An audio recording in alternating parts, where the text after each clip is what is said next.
Hi, this is Dr. Carol Orsborn from Fierce with Age, and this is a call to action to the men and women of the boomer generation. We know when we're being bashed. All we have to do is turn on the nightly news and hear about boomers and how we are a drain on the economy or are selfishly laying claim to entitlements that we don't deserve at the expense of other generations. We also know when marketers are giving us anti-aging messages. Of course, we've all heard ourselves called prune faces and see all of the images of older people either as romanticized or reviled. There's nothing, or very little, that shows us as we actually are. So the question I have is, since we're so aware of these things and they are so irksome, why are we so complacent about it? Where is our generation and our revolutionary spirit that has thrown off so many injustices in the course of our history? If you want to know and see how much we've accomplished, just look at Mad Men and remember the world that we were born into. Yes, we have done much for women, we've done much for racism, we've done much for the gay population, but what have we done about ageism? And why haven't we? The answer in a nutshell is that I believe that we have internalized the message that young is good and old is bad. We've accepted and adopted the mainstream message into our hearts and our psyches. It's a sick message and an unjust message, and it's bruised our psyches and our souls to the point where we feel and have taken on the shame and marginalization and all the stereotypes and prejudices of becoming old. Therefore, we only want to think of ourselves as other than old. We don't want to identify ourselves with our own peers. We've become isolated. I told you that this is a call to action. So what is my call to action? If you have a negative response to what I'm about to say, it's proof that you, as much as any of us, need what I'm calling for. And that is, I want us to restart consciousness groups. You may remember the consciousness raising groups of the 60s and the 70s. What they taught us is that you cannot see the tinged water of self-deprecation and denial you're swimming in without the help of others. And that is true of the ageist thinking that we have brought into our own souls and psyches. We need one another, and it's a good time for us to do it. So I'm going to ask you to go to fiercewithage.com. There's a page that gives advice about how to join or start a free consciousness raising group on the subject of ageism.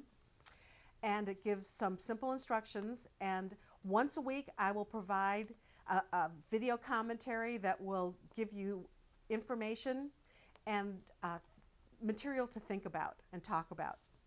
So what do you do at a consciousness raising group?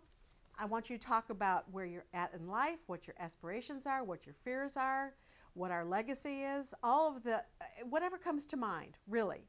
But there's one caveat. There are 5 conversation stoppers I want you to flag. And here they are. Number 1, any comments, satire, or jokes, including asides that categorically revile, infantilize, or marginalize aging or old people. I love a good joke, and I have a great sense of humor.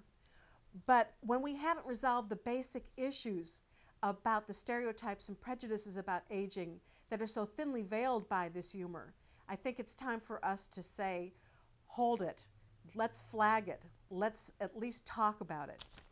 2, using youth-centric language such as young at heart or youthful, and replace it with age-neutral words such as vital or passionate.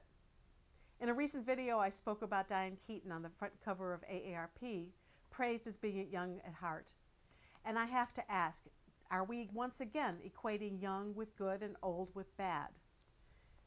3, separating out one from one's peers, as in, can you believe I'm 60 years old? When you say that, you're saying, hey, I look great at 60, but everybody else at 60 looks terrible. So we don't want to do that. We don't want to say I'm this and you're that. That's prejudice, and that's stereotyping that we've taken into our own way of thinking about the world. Or how about you look great for your age? Why don't you just say you look great? 4, definitions of successful aging that are based solely on or primarily on your having attributes normally associated with individuals younger than your own age. So, all right, some of us are running marathons, some of us are climbing mountains, but when we only honor those types of highly active exercises and passions as being examples of what it means to successfully age, we are denying the fact that there are other aspects and other ways that may be our preferences at this age and stage in our life. I mean, what's wrong with reading or taking a long walk or meditating? Does that mean that if you are passionate about doing more internal kinds of things, that you are having a less successful aging experience than those who are, running races? Number 5, romanticizing or sanitizing images of aging on one extreme, or reviling or making broad stroke assumptions about negative aspects on the other. So, of course we aspire to the best case scenario for ourselves. But to whitewash the future and not deal with the shadow side, we're doing ourselves a real disservice. We have got to be being prepared mentally and emotionally, as well as financially and logistically, for whatever may come our way. We may live longer and healthier than other generations that came before, and we might not want to age the way our own parents did. But we have to ask ourselves if we are in having a knee-jerk reaction against those things, having unrealistic projections that are they're coming out of our worst fears.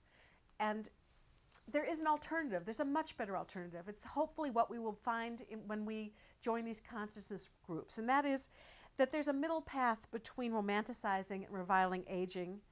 There is a place that we can get to which is matter of fact, embracing who we are at our age, not coming out of fear, guilt, or shame. And when we can do this, we can be as clear-eyed as possible about ourselves and about our generation. And we can embrace those of us who are having issues, and we can be excited about the things that are going well for us, but we don't have to say me versus everyone else. We all have light and we all have shadow, and we've got to get past judging ourselves on the basis of society's definitions of ageism versus youth, one being bad and the other being good. So I hope you'll go visit fiercewithage.com, and I hope you'll visit the Consciousness Group tab and start or join a group today. I wish you a happy day, and please be fierce with age. Thank you.